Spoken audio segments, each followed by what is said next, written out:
我凭空算了一下，政府给了我们家80万台币。所以以我来说，从上海搬到台湾生活，平白无故收到这80万，真的还是政府出了非常大的力，花掉了20万人民币。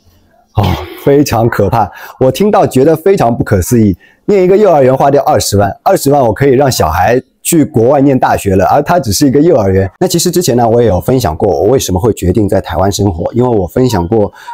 台北的薪水对比上海的薪水，可以说确实少了不少。那很多人也非常不客气的说，你可以回上海。当然这件事情，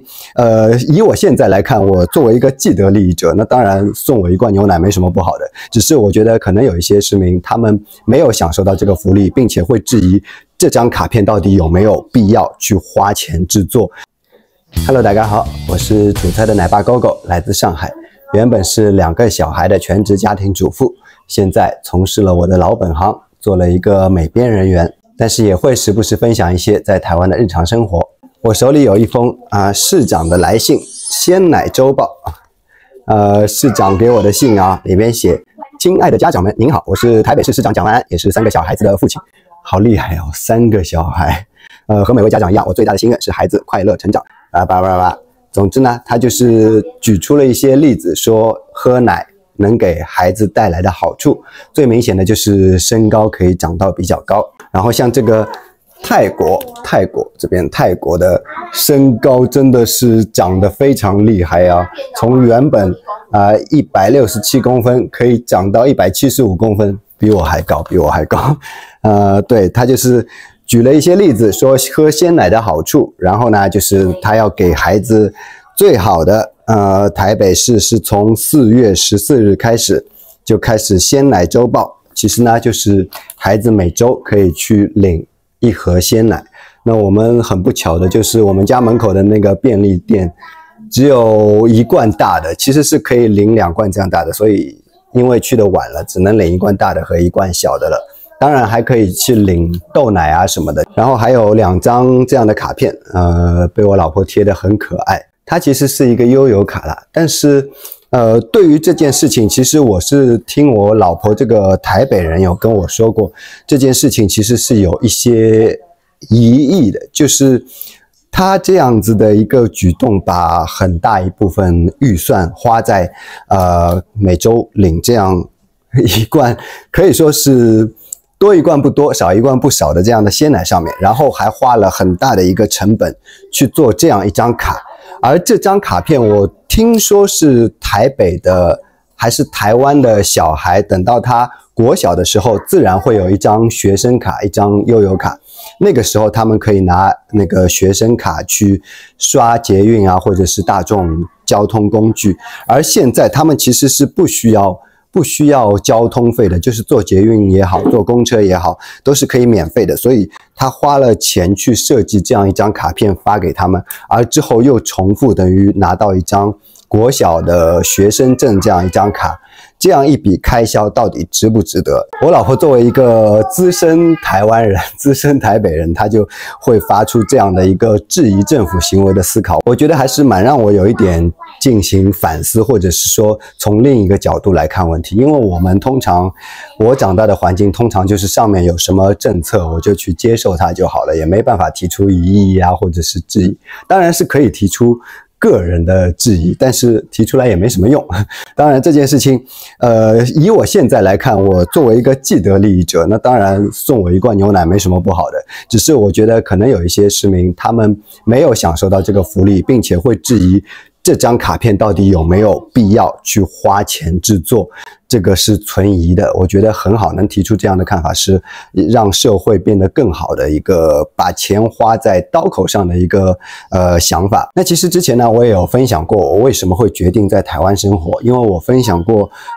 台北的薪水对比上海的薪水，可以说确实少了不少。那很多人也非常不客气的说，你可以回上海。那我为什么还执意要在台湾生活呢？其实刚开始的时候说穿了，我没有决定到底要在哪边生活。当时来的时候是因为疫情一下子回不去，而后呢有了小孩之后，小孩的用品包括什么婴儿床啊、推车啊、各种各样奶瓶啊、洗奶器啊，各种乱七八糟的东西都是在这边。如果我要搬回上海，真的是等于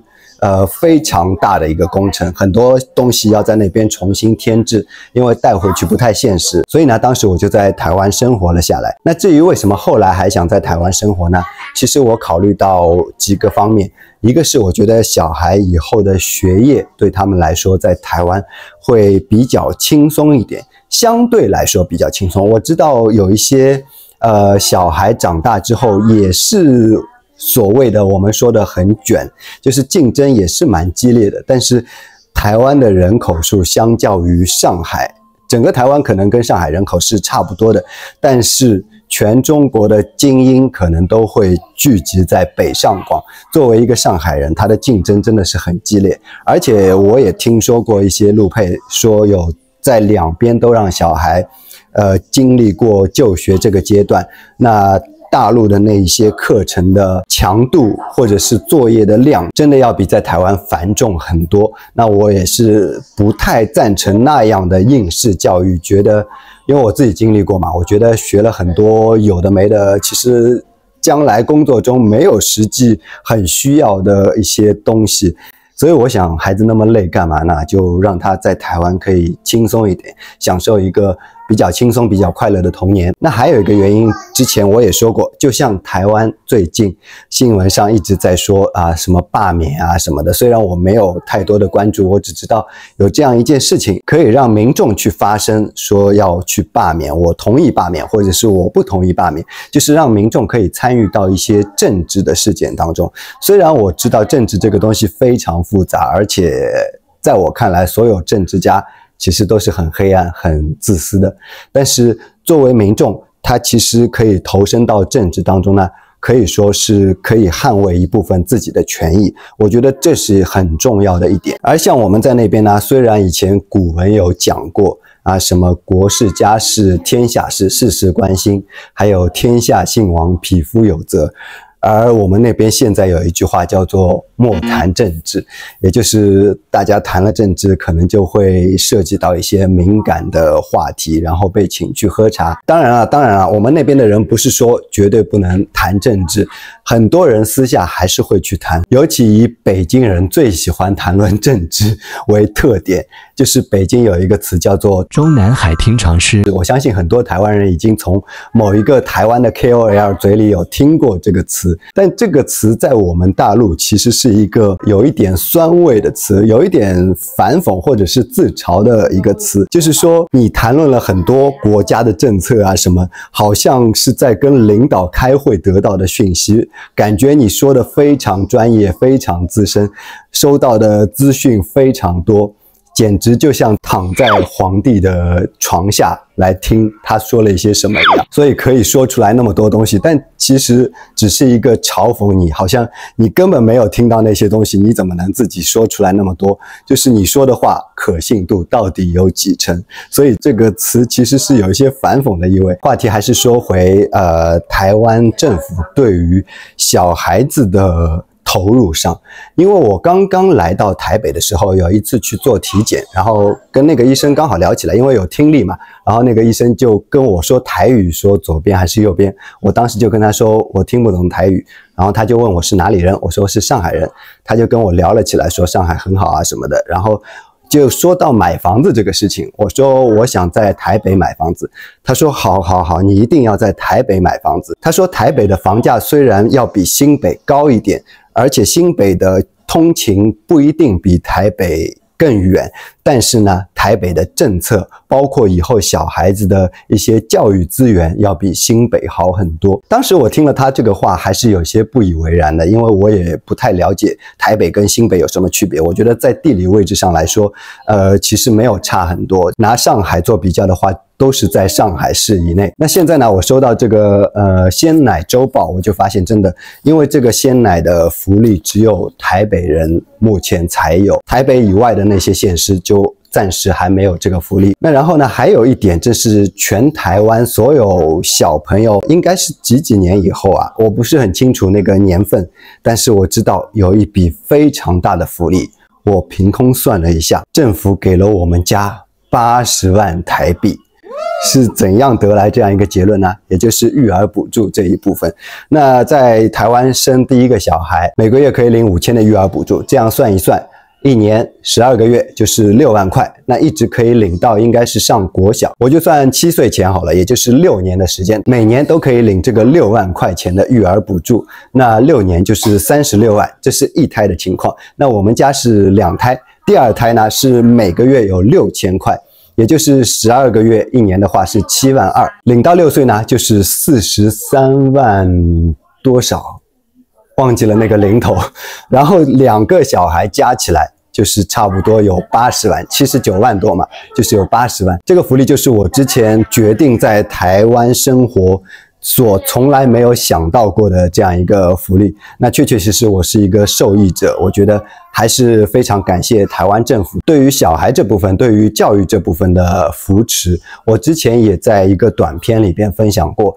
其实把政府的支出投入在小孩的教育上，它是一个非常缓慢才可以见效的一个巨大的工程，就是不是立竿见影就马上有成效可以看出来，但是它对一个社会的成长、社会的提升，我觉得是一个非常良性的，因为教育真的是很重要的一点。所以以我来说，从上海搬到台湾生活，平白无故收到这80万，真的还是政府出了非常大的力。那还有一点呢，据我所知，在台北，小孩的福利，也就是去私立幼儿园有一笔补助，这一点我也是最近才知道。我是去年知道去私立幼儿园，每个学期可以申请到最多2万6的补助，其实平摊到每个月大概就差不多有4000多块钱的去私立学校的学费上的补助。然后最近我有跟一个新北的朋友聊过，他说新北就没有这项补助，所以也是应验了之前那个医生跟我聊的，买房尤其是有小孩买房一定要买在台北，台北的各方面资源都要优惠不少。但是呢，我这里还是觉得有一点，就是台北有一些卷，也就是小孩上公立幼儿园这件事情。我之前也分享过，我儿子当时2岁左右，我们就去参观各家幼儿园，去拜访，看看他的教育环境，看看他的师资力量啊，这样子，一直到2岁半，就是可以去你户口所在地选择一所公立和一所非盈利的幼儿园去报名，提前报名啊。然后实际招生呢，它是要经过抽签来决定谁能录取，但是这个抽签其实真的概率很低，应该说一定程度上并不是所有人的机会都一样，因为它通常会有一个什么1类家庭啊、2类家庭，也就是有一些低收入或者是单亲或者是失亲儿，他们是可以排在比较前面抽到这个学校的名额。那还有第2类，就是教工的子女可以比较优先抽取这所学校的名额。那像我儿子之前他那所公立学校那一年就是开放32个名额，然后呢我们去报的时候，学校说已经有100多个人去报名了。那我们想100多个抽30个1/3的概率，其实也还算可以。然后到抽签结果出来呢，我们发现是我之前想的太乐观了，根本没有到1/3的概率，而是32个名额里边有30个名额都已经分给了1类家庭、2类家庭，也就是特困啊，或者是教职工的子女，他们先可以录取，然后剩下给普通市民的名额只有2个，也就是差不多2%的录取率。这一点我觉得台北市还真的是蛮卷的，包括我在一些社团上面看到过，很多家长会在学校抽签公布结果之前去庙里烧香拜拜，就是求自己的小孩能够被这所学校录取。当然一方面教育资源是有一些区别，公立的相对来说它的有教师资格还是那个什么资格证的比例要比私立的或者说